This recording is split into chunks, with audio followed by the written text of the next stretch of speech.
Good morning dear students. Saurabh sir की online history class में आप सभी का स्वागत है। आज हम क्लास 7th में जो चैप्टर नंबर 4 है आपका मुग़ल साम्राज्य, उसमें अकबर का परिचय पढ़ेंगे। तो आइए देखते हैं कि अकबर का परिचय क्या है, अकबर कौन था, उसने वो गद्दी पर कैसे बैठा। तो लिखा हुआ है कि 1556 ईस्वी में हुमायूं की मृत्यु के बाद उसका पुत्र अकबर गद्दी पर बैठा। हुमायूं की मृत्यु के समय अकबर की आयु मात्र 13 वर्ष की थी। वह जलालुद्दीन मुहम्मद अकबर के नाम से शासक बना। उसके पिता का विश्वासपात्र मित्र बैरम खां उसका संरक्षक था। बैरम खां ही अकबर की ओर से शासन प्रबंध चलाता था। अकबर जिस सिंहासन पर आरूढ़ हुआ था वह फूलों की सैया न होकर कांटों का ताज था। उसके साम्राज्य के चारों ओर शत्रुओं का भारी जमावड़ा था। पंजाब में सिकंदर सूरी बड़ा शक्तिशाली शासक था। अफगान शासक धीरे धीरे अपनी शक्ति बढ़ा रहे थे। राजपूत राजा भी अपने को शक्तिशाली बनाने में लगे थे। मोहम्मद आदिल शाह के सेनापति हेमू ने हुमायूं की मृत्यु का लाभ उठाकर दिल्ली और आगरा पर पुनः कब्जा कर लिया। अकबर की विशाल सेना ने पानीपत के द्वितीय युद्ध में हेमू की सेना को परास्त किया। हेमू को परास्त कर अकबर दिल्ली का एक छत्र सम्राट बन गया।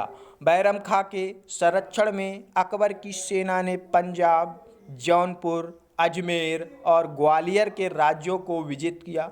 बैरम खां शिया था। धीरे धीरे वह घमंडी बन गया था।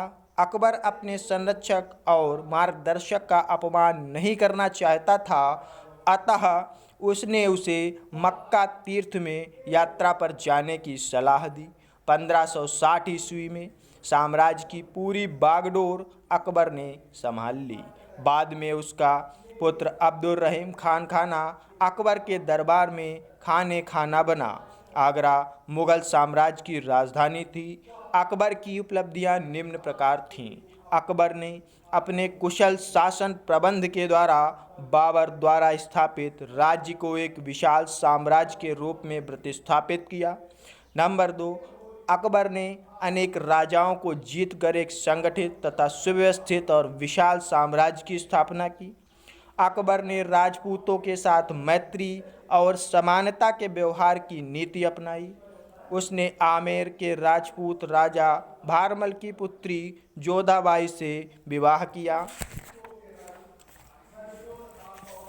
महाराणा प्रताप मेवाड़ का एक ऐसा शासक था जिसने अकबर की अधीनता स्वीकार नहीं की, अतः अकबर की सेना और महाराणा प्रताप की सेना में 1576 ईस्वी में हल्दी घाटी में मेवाड़ का युद्ध हुआ। इस युद्ध में मुगल सेना का नेतृत्व अकबर ने सेनापति राजा मान सिंह ने किया। इस युद्ध में महाराणा प्रताप की पराजय हुई। उन्होंने अपने संपूर्ण जीवन में मुगलों का मेवाड़ पर पूरी तरह कब्जा नहीं होने दिया।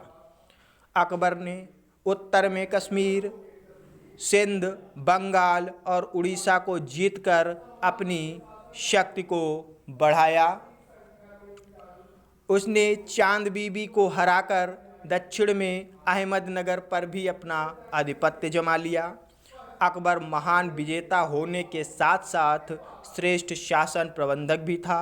उसने शासन प्रबंध के लिए शेर शाह सूरी के सूत्रों को ही अपनाया। अकबर ने मनसबदारी प्रथा का प्रचलन किया। मनसबदारों को राजकोष से वेतन दिया जाता था तथा ये लोग सेना का गठन करते थे। अकबर एक धर्म सहिष्णु शासक था। उसने सभी धर्मों से अच्छी अच्छी बातें सीखकर दीन इलाही नामक धर्म भी चलाया। अकबर ने गुजरात जैसे महत्वपूर्ण राज्य को विजित किया और इस विजय की खुशी में फतेहपुर सीकरी में बुलंद दरवाजे का निर्माण करवाया। अकबर भवन निर्माण में अत्यधिक रुचि रखता था। उसने दिल्ली में हुमायूं का मकबरा, इलाहाबाद में किला, फतेहपुर सीकरी में सुंदर महल, बुलंद दरवाज़ा व शेख सलीम चिश्ती का मकबरा बनवाया। अकबर के शासनकाल में चित्रकला और संगीत का भी अत्यधिक विकास हुआ। तानसेन उसके दरबार का प्रसिद्ध संगीतज्ञ था। उसने चित्रकला के विकास में भी अभूतपूर्व योगदान दिया। अकबर के दरबार में 9 महान व्यक्ति थे जिन्हें अकबर नवरत्न कहता था। अकबर शिक्षा प्रेमी, साहित्य का विकास करने वाला था। शेख मुबारक, अबुल फजल और फैजी उसके दरबार के प्रसिद्ध साहित्यकार थे। अबुल फजल ने आईने अकबरी नामक ग्रंथ की रचना की है। अकबर निसंदेह एक महान शासक था। उसने राजपूतों के साथ मित्रता का व्यवहार करने के साथ साथ जन कल्याण के अनेक कार्य भी किए। उसने शिक्षा, धर्म एवं समाज में स्वतंत्रता देकर स्वयं को महान शासक के पद पर आसीन किया। उसने भारत में मुस्लिम साम्राज्य के स्थान पर राष्ट्रीय साम्राज्य की स्थापना की। सन 1605 ईस्वी में अकबर की मृत्यु हो गई। अकबर ने अपने पुत्र सलीम के लिए एक विशाल साम्राज्य छोड़ा जो जहांगीर के नाम से सिंहासन पर आसीन हुआ।